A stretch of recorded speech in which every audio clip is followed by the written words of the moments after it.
No interior de uma pequena cidade do Brasil, existia uma lenda sobre a Floresta Negra, uma densa mata conhecida por sua atmosfera sombria e histórias assombrosas. Diziam que ninguém que se aventurava nela à noite voltava para contar o que viu. A curiosidade e o desejo de aventura levaram um grupo de amigos a desbravar os mistérios dessa floresta. Júlia, Marcos, Ana e Pedro eram inseparáveis, e, em uma noite de lua cheia, decidiram explorar a floresta, acreditando que as lendas não passavam de superstições. Com lanternas em mãos e um mapa rudimentar, os 4 entraram na Floresta Negra, determinados a desmascarar os mitos locais. Conforme avançavam, a vegetação tornava-se mais densa e o ar, mais pesado. Sons estranhos ecoavam ao redor, aumentando a sensação de inquietação. Risos nervosos e conversas baixas eram suas únicas companhias enquanto caminhavam mais fundo na escuridão. Após uma hora de caminhada, depararam-se com uma clareira onde encontraram ruínas antigas de uma construção, aparentemente uma igreja abandonada. As paredes estavam cobertas de musgo, e a estrutura parecia prestes a desmoronar. Intrigados, os amigos decidiram explorar o interior da igreja. Ao entrarem, sentiram uma presença fria e opressora. Pedro, o mais corajoso do grupo, foi o primeiro a cruzar a porta, seguido pelos outros. Dentro, a escuridão era quase total, exceto por alguns feixes de luz que passavam pelas frestas das janelas quebradas. De repente, ouviram um som metálico vindo do altar. Aproximando-se, encontraram um antigo cofre, que parecia trancado há séculos. Decidiram abri-lo, na esperança de encontrar algo interessante ou valioso. Com esforço, conseguiram arrombar a fechadura enferrujada. Ao abrir o cofre, encontraram um livro velho e empoeirado, com uma capa de couro e inscrições em uma língua desconhecida. Ana, que tinha interesse em línguas antigas, tentou decifrar as inscrições. Enquanto ela lia, a temperatura na igreja caiu drasticamente, e um vento gelado percorreu o lugar. As palavras do livro pareciam ter vida própria, ecoando pelas paredes. De repente, as portas da igreja se fecharam com um estrondo ensurdecedor, e as lanternas começaram a falhar. Um medo primal tomou conta do grupo. Júlia tentou abrir a porta, mas estava trancada como se uma força invisível a mantivesse fechada. Pedro e Marcos tentavam acalmar Ana, que estava em transe, murmurando palavras do livro. A situação ficou mais aterrorizante quando sombras começaram a se mover pelas paredes, como se fossem entidades vivas. As sombras tomaram forma e começaram a se aproximar do grupo. Uma delas, mais alta e mais sombria que as outras, avançou em direção a Ana, que continuava a recitar as palavras do livro. Pedro, em um ato de desespero, arrancou o livro das mãos de Ana e o jogou no chão, interrompendo a leitura. As sombras pararam momentaneamente, mas a sensação de perigo não diminuiu. Com as lanternas quase sem bateria, a escuridão se tornou completa.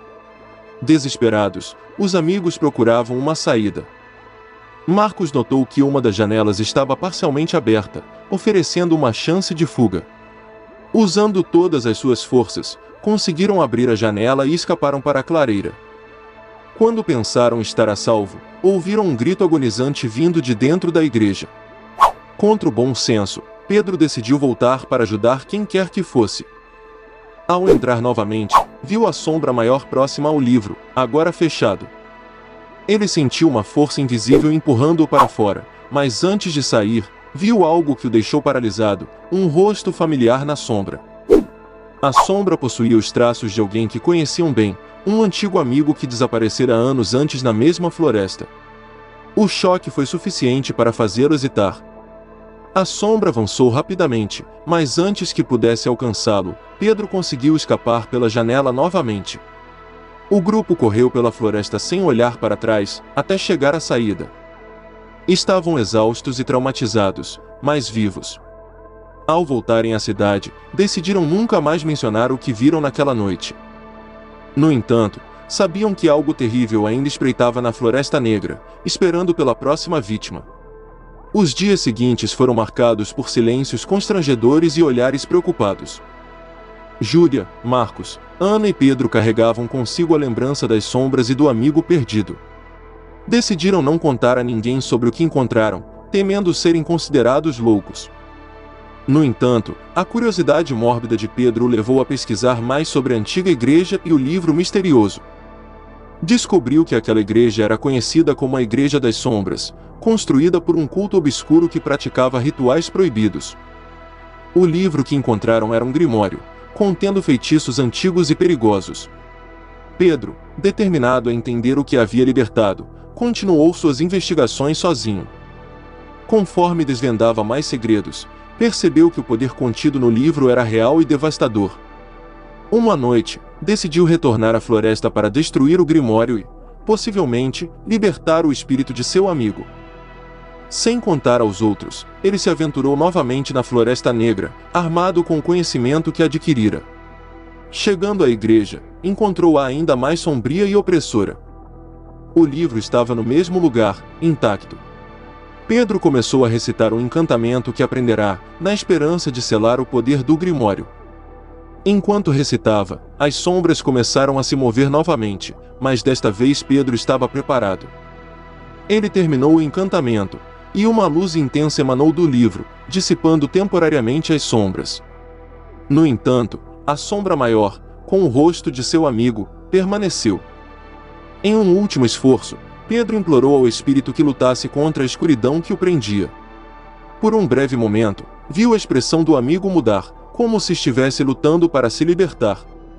Com um grito final, a sombra se dissipou, e o livro explodiu em chamas. Pedro saiu da igreja, exausto mas aliviado.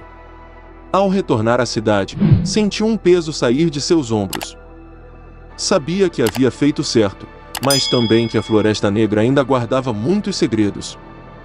Quando contou aos amigos sobre sua última aventura, eles o receberam com apreensão, mas também com alívio. Decidiram que nunca mais iriam à floresta, deixando para trás os horrores que enfrentaram. Mas a memória das sombras e do amigo perdido continuaria a assombrá-los, um lembrete constante de que alguns mistérios deveriam permanecer intocados.